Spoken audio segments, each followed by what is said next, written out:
श्री शिवाय नमस्तुभ्यम।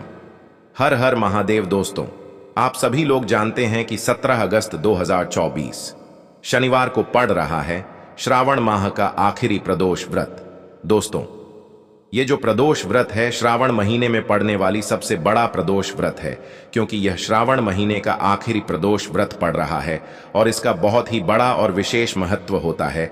और ऐसा दिन पूरे साल में सिर्फ एक ही बार आता है।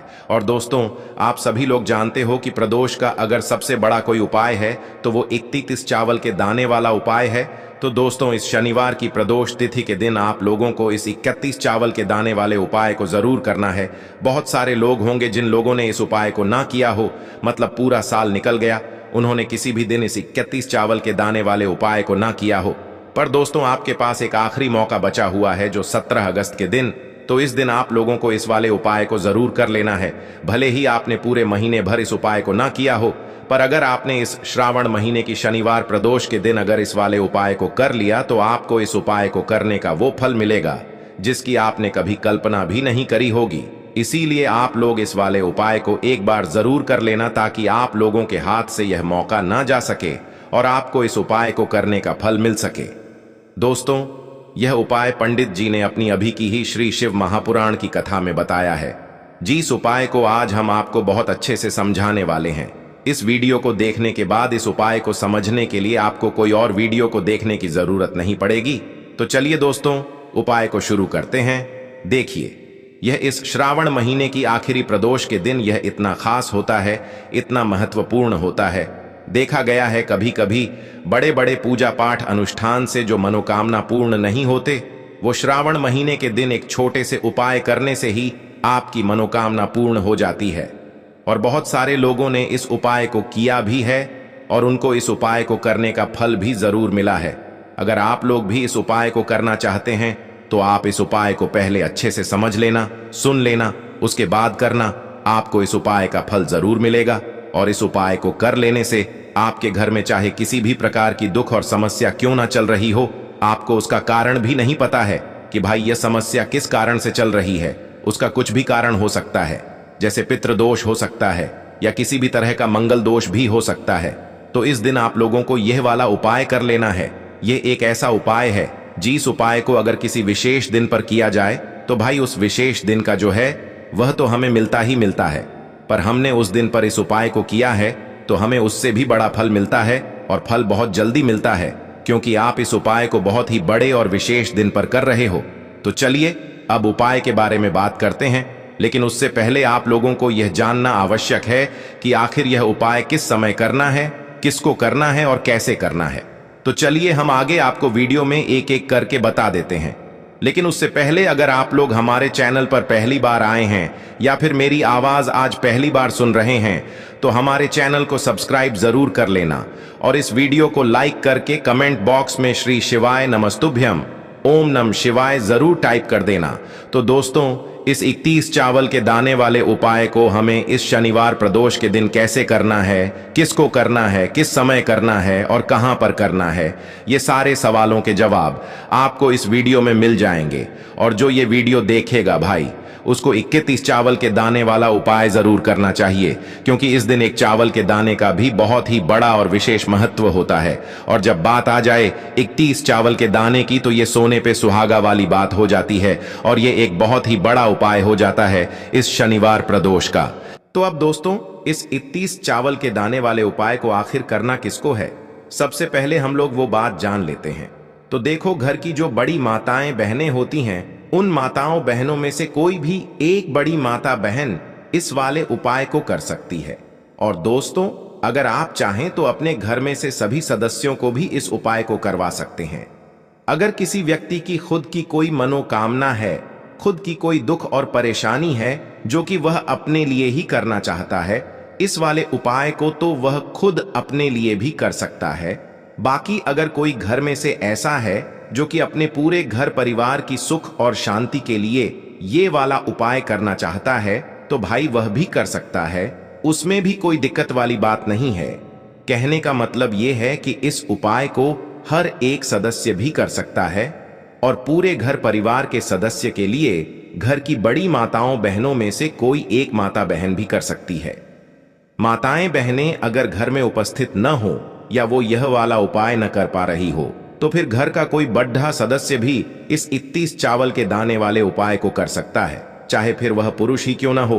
उसमें कोई भी दिक्कत वाली बात नहीं है। अब दोस्तों, इस 31 चावल के दाने वाले उपाय को हमें करना कहां पर है? हमें इसे शिव जी के मंदिर में जाकर करना है। बहुत सारे लोग प्रश्न करते हैं, हर एक उपाय को करते समय क्या हम इस उपाय को घर पर कर सकते हैं? तो इस वाले उपाय को आप घर पर नहीं कर सकते हो। इस वाले उपाय को करने के लिए आपको शिव जी के मंदिर ही जाना पड़ेगा। उसके बाद में दोस्तों, जो अगला प्रश्न निकल कर आता है वो यह आता है इस उपाय को लेकर कि आखिर इस उपाय को हमें किस समय करना है, सुबह के समय करना है कि शाम के समय करना है। तो देखो, इस वाले उपाय को आप लोग सुबह के समय भी कर सकते हो और शाम के समय प्रदोष काल में भी कर सकते हो। अब अगर आप पूछो कि भाई सबसे उत्तम समय कौन सा रहेगा इस 31 चावल के दाने वाले उपाय को करने का, तो हम आपसे बस यही कहेंगे कि इस उपाय को आप सुबह के समय करेंगे तो ज्यादा बेहतर होगा। बाकी अगर प्रदोष काल शाम के समय भी करेंगे तो भी अच्छा होगा, उसमें कोई भी दिक्कत वाली बात नहीं है।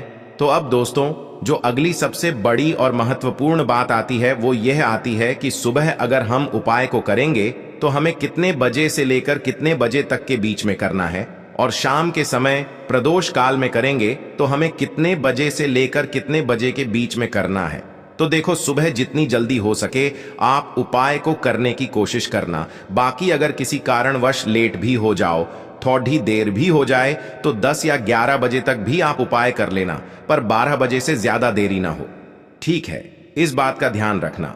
उसके बाद में दोस्तों, अगर शाम के समय प्रदोष काल की बात करें, प्रदोष काल का जो समय होता है वो शाम के 6 बजे से शुरू हो जाता है। मतलब शाम के 6 बजे से लेकर 7 बजे के बीच का जो समय होता है ये समय प्रदोष काल का समय होता है। पर अभी जो मौसम चल रहा है, इस मौसम में जो है शाम बहुत देरी से होती है, तो आप इस उपाय को 7 या 8 बजे के बीच में भी कर सकते हो। मतलब शाम के 6 बजे से रात 8 बजे के बीच में आप कभी भी इस वाले उपाय को कर सकते हो, उसमें कोई भी दिक्कत वाली बात नहीं है। अब दोस्तों, यहाँ पर इस उपाय को लेकर एक और सबसे बड़ी बात ये निकल कर आती है कि इस 31 चावल के दानों को हमें लेना कहां से होता है, और हमें इस उपाय को करने के साथ में क्या और कुछ भी सामग्री ऐसी होती है जो शिव जी के मंदिर लेकर जानी पड़ी रहती है। तो देखो, यहां पर हम आपको बता दें, सबसे पहले आप लोग यह जान लो कि यह जो 31 चावल के दाने वाला उपाय है, सिर्फ और सिर्फ आप उपाय की सामग्री लेकर कभी भी शिव जी के मंदिर मत जाना, क्योंकि हमें भगवान के सामने ये नहीं दर्शाना है कि अगर हम भगवान शिव जी के मंदिर आए हैं तो अपने फायदे के लिए आए हैं। तो इसलिए जो भी पूजन सामग्री है, उपाय सामग्री है, 31 चावल के दाने, इसके साथ में आपको पूजन सामग्री भी जरूर लेकर जाना है। देखो, अगर सुबह के समय उपाय कर रहे हो तो सीधी सी बात है, 1 लोटा जल तो आप लेकर जाओगे ही जाओगे। वही 1 लोटा जल अगर मिट्टी का जल हो तो बहुत अच्छा रहेगा। मिट्टी का जल कैसे बनाया जाता है, इसके लिए हमने पहले से बहुत सारी वीडियोस बना दी है। आपके पास इस दिन एक आखिरी मौका रहेगा मिट्टी का जल शिव जी पर चढ़ाने का, और उपाय को करने का बहुत बड़ा आपको इस दिन फल मिलेगा। तो इसीलिए इस दिन हो सके तो भाई मिट्टी का जल चढ़ाना तो अपने साथ में कम से कम 1 लोटा जल तो आपको लेकर जाना ही जाना है। अगर मिट्टी का जल नहीं है तो घर का जल भी आप इस्तेमाल कर सकते हो। इसके अलावा जो भी पूजन सामग्री है, देखो 31 चावल के दाने ये अलग आपके रहेंगे, और जो आपकी पूजन सामग्री रहेगी वो अलग रहेगी। पूजन सामग्री में आप जो भी चीज लेकर जाना चाहे वो लेकर जा सकते हैं। एक बेलपत्र भी लेकर जा सकते हैं, उसमें कोई भी दिक्कत वाली बात नहीं है। वहीं अगर हम बात करें शाम के समय की, तो शाम के समय शिव जी पर जल नहीं चढ़ता है, इसीलिए शाम के समय आप लोग एक दीपक तैयार कर लें, जो कि गोलबत्ती का, आटे का, शुद्ध देसी गाय का घी का होगा, है ना। इस बात का आप लोगों को ध्यान रखना है, और इस दीपक को आपको घर से जलाकर नहीं लेकर जाना है, भगवान शिव जी के मंदिर में जाकर ही जलाना है। इस बात का भी आप लोगों को ध्यान रखना है। अब दोस्तों, यहां पर हमें इस बात को समझना है कि यह 31 चावल के दाने हमें लेना कहां से है। क्या हमें दुकान से लेकर आना है, या हमें अपने घर से लेना है, या कहां से लेकर आना है, और कौन से चावल लेना है, क्योंकि चावल भी बहुत प्रकार के होते हैं। तो देखो, इन सभी सवालों के जवाब आप लोग एक बात में सुन लो कि भाई ये जो उपाय है, इस उपाय में आपको ये नहीं देखना है कि भाई कौन से चावल है, कौन से चावल नहीं है।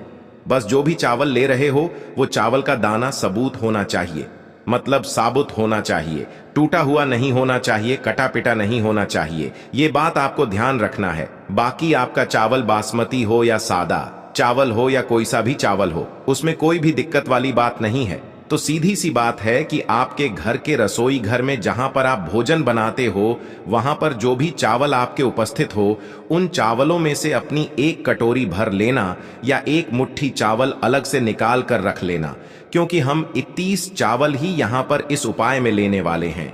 तो हमें यह चावल के दाने गिनकर निकालने पर डिढेंगे। इस बात का आप लोगों को ध्यान रखना है। तो अपने उस चावल की कटोरी में से या चावल में से 31 ऐसे चावल के दाने आप लोग निकाल लो जो कि टूटे हुए ना हो, कटे पिटे ना हो, जिनमें कोई दाग ना लगा हुआ हो, है ना। अच्छे साबुत चावल के दाने 31 दाने आप लोग निकाल कर रख लो और इन्हें किसी भी एक कागज की पुड़िया में या किसी एक छोटी सी कटोरी में आप लोग रख लो, ताकि यह सुरक्षित रहे, आपके एक भी चावल का दाना इधर उधर ना हो और आपका उपाय भी पूरा अच्छे से हो जाए। तो भाई जैसे ही आपका उपाय की जो सामग्री है 31 चावल के दाने ये तैयार हो जाते हैं, उसके बाद मैं आपको जो भी अपनी पूजन सामग्री है सुबह के समय कर रहे हो तो एक लोटा जल और एक बेलपत्र या पूजन सामग्री जो लेकर जाना चाहो उसकी भी तैयारी कर लेना। और शाम के समय जा रहे हो तो भाई अपना जो दीपक है उसे तैयार कर लेना, ठीक है। और उपाय को करते समय शुद्धता का विशेष रूप से ध्यान रखना, ठीक है। सुबह सुबह स्नान करने के बाद ही उपाय को करने की आप लोग तैयारी करना। उसके बाद अगर शाम के समय की बात करें तो शाम के समय आपको स्नान करने की जरूरत नहीं है, पर शुद्धता का ध्यान रखना है। आपको स्नान तो नहीं करेंगे, आप हाथ मुंह धोकर भी इस वाले उपाय को शाम के समय प्रदोष काल में कर सकते हैं, इसमें कोई दिक्कत वाली बात नहीं है। तो आप अपने उपाय की पूरी सामग्री तैयार करके आपके पास ही में जो आपका शिव मंदिर हो वहां पर पहुंच जाइए।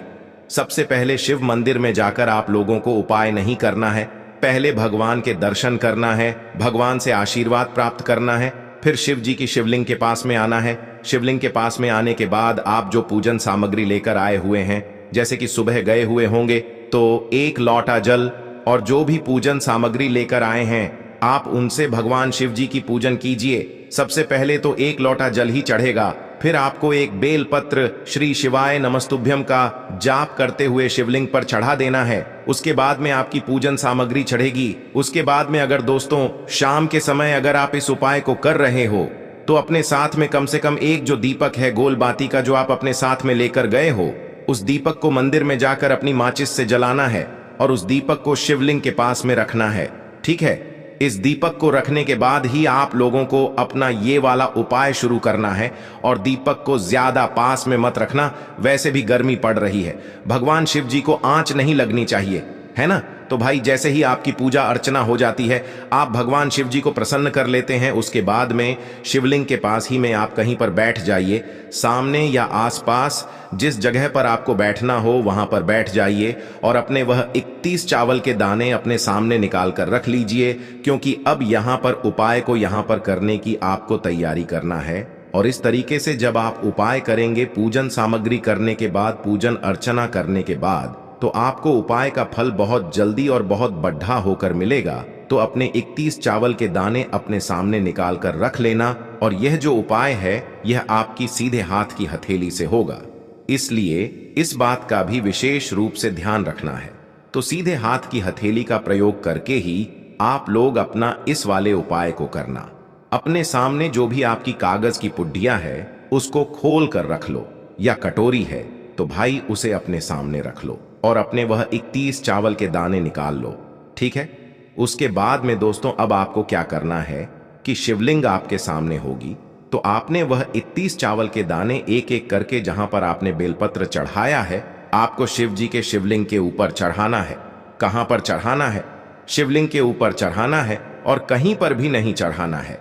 आपको अपने हथेली से तो शिवलिंग के ऊपर चढ़ाना है, भले ही फिर वो अपने आप जलाधारी पर गिर जाए या मतलब वहीं पर गिर जाए, उसमें कोई दिक्कत वाली बात नहीं है, पर आप चढ़ाओ शिवलिंग के ऊपर ही। तो आपको क्या करना है, अपना पहला चावल का दाना उठाना है, श्री शिवाय नमस्तुभ्यम बोलना है और शिवलिंग पर चढ़ा देना है। इसी तरीके से दूसरा चावल का दाना उठा है, शिवलिंग पर चढ़ाना है और मंत्र बोल देना है। और फिर तीसरा चावल का दाना उठाना है, श्री शिवाय नमस्तुभ्यम बोलना है और चढ़ा देना है। इसी प्रकार से आपको पूरे 31 चावल के दाने एक एक करके शिव जी के शिवलिंग के ऊपर चढ़ाना है और भगवान से प्रार्थना करते जाना है। मतलब प्रार्थना तो आपको आखिरी में करना है, पर हर एक चावल के दाने को चढ़ाते समय श्री शिवाय नमस्तुभ्यम जरूर बोलना है। उसके बाद ही में यह चावल का दाना शिवलिंग के ऊपर आपको चढ़ाना है। जैसे ही आपके 31 चावल के दाने शिवलिंग के ऊपर चारच जाते हैं, तो भाई उसके बाद में आपको क्या करना है, भगवान से अपनी मनोकामना बोलना है।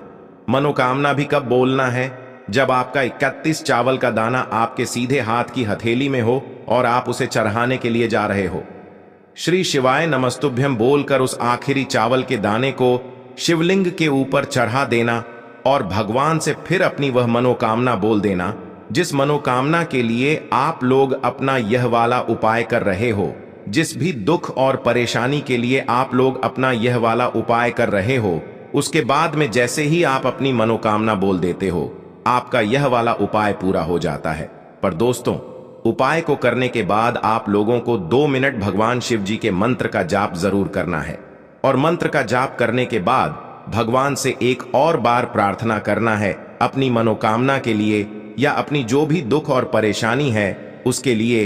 इसके बाद में आप लोग भगवान को देखकर भगवान से प्रार्थना करके उनसे आशीर्वाद लेकर वहां से उठ सकते हैं और अपने घर पर जा सकते हैं। बस दोस्तों, यहां पर यह वाला उपाय पूरा हो जाता है। इस तरीके से जो भी व्यक्ति छोटी छोटी चीजों का ध्यान रखते हुए इस 31 चावल के दाने वाले उपाय को करेगा, निश्चित सी बात है उसे उसकी मनोकामना जल्द ही पूर्ण होगी और जो भी दुख और परेशानी है वो भी बहुत ही जल्दी दूर होंगे।